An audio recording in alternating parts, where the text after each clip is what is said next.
The flooding in Louisiana is the worst natural disaster to hit the United States since Hurricane Sandy 4 years ago.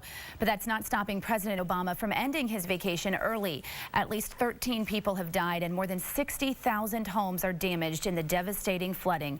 Donald Trump took time off the campaign trail to visit the area this past week, while President Obama was still nowhere to be seen because he was on vacation in Martha's Vineyard. The Baton Rouge Advocate slammed the president for how he's handled the crisis, comparing it to former President George W. Bush's post-Katrina response. President Obama says he's mindful of the resources needed for a presidential visit, and that's why he hasn't been there yet. The White House defended the president, saying he's been actively engaged by making an immediate federal disaster declaration. The president has announced he will visit the storm-soaked region on Tuesday, but many residents are still upset that he's been golfing while flood victims are reeling in the tragedy. The government's response to the disaster in Louisiana is our topic for this half hour, and we want to hear from you on our Fox 26 Facebook page. You can also weigh in on Twitter. Be sure to use the hashtag Fox26forlife.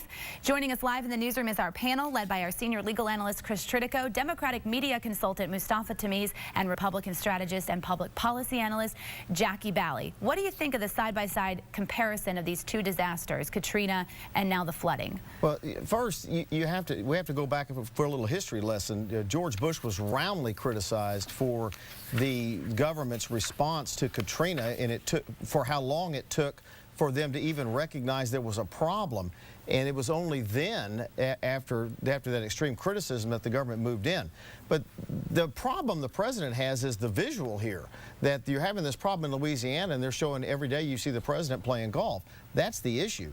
The governor of Louisiana said, Mustafa Tamiz, we don't want you here. We don't want the candidates here. We don't want the president here. We have to focus on recovery. We don't have time for you. And the president said, okay. I mean, but how can the Democrats maintain this high moral ground by attacking George Bush when they did, and the president stays there and he's on the 9th hole? Well, I think Barack Obama took 20% of the time off vacation than George W. Bush, and he took about half as many days as Ronald Reagan. So, you know, that's where the high moral ground ends in. But in terms of the outrage that people are talking about, the outrage last time during Katrina was that the federal response was anemic, that things weren't getting done. And this time, by all accounts, the federal response has been more than adequate. The governor has said it, and the public has said it. The visuals are bad, but no matter what Barack Obama does, there's a group of people that will come attack him because they've been doing it the day when he got elected. Lieutenant Governor in Louisiana, who's a Republican, who's been highly critical of Barack Obama throughout his entire term, has said this has been a better response than in 2005. Because we learned from our past. Now, the difference between George Bush and Barack Obama is that he was criticized for Katrina. Barack Obama has been criticized for many times of being callous in his actions. We don't know what he's thinking. Remember when we had the beheading in Brussels? That's when he was doing the wave in Cuba.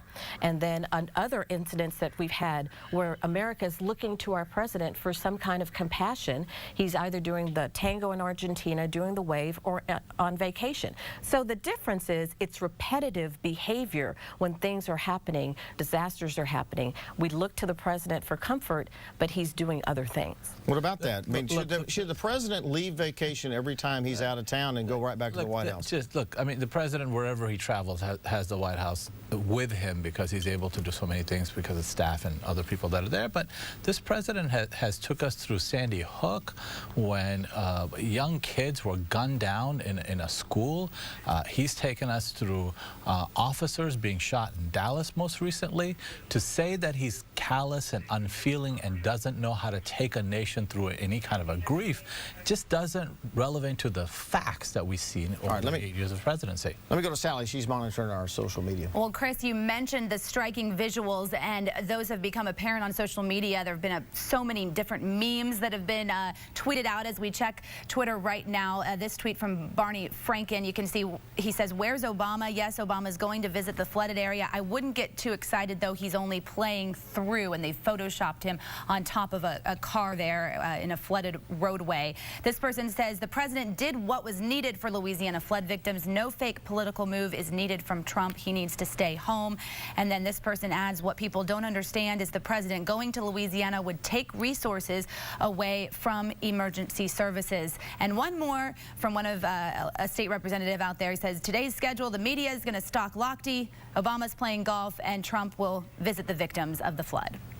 Well, and the problem that I see with this is that, you know, Donald Trump did go there, but when he was there, the governor said, we don't need you here. And so what's the right answer? What's the right answer for the president when the governor's saying don't come? Usually, what's the president supposed to do? Usually there's a recovery period, initial recovery period, and that's what the governor was responding to. We have passed that. We have passed that initial recovery. We're still in recovery. There are two different phases. We have passed that phase.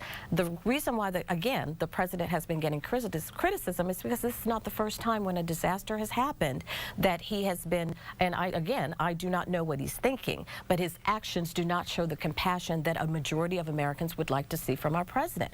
Again, we don't want to see him doing tango in Argentina. We don't want to see him doing the wave when people are getting killed. Isn't that the visual problem he's having? I'm sorry, we're at less than a minute. I'm trying to cut you off. I think the bigger issue in this, putting president aside, there are neighbors and they're suffering, and none of us were really paying attention to it. That's the case. That the media wasn't paying attention to it, none of us were paying attention to it, and this disaster didn't have a name. It didn't have Hurricane Sandy. It didn't have a name, and therefore we didn't pay attention, and we really need to start paying attention because people are suffering, and they are fellow Americans, and we all need to help. So if this was not an election year, we wouldn't be having this argument? You know, look, this storm for some reason didn't have a name and it didn't get the play that a lot of others had. That's my question. If this was not an election year, would we be having this argument? I think we would still have this argument because, again, of the repetitive behavior of our current president. And if he were to go there after the initial recovery period, he would bring additional resources with him. He would bring the attention that Louisiana needs. Except the governor said don't come. During the initial recovery phase. We're now over the initial recovery phase. And we're now going into the, all right, he's still not there. We're going to leave it right there, and we'll be back in about 20 minutes with another really good topic. All right, we will talk about Trump and Clinton coming up in about 20 minutes, so stay tuned.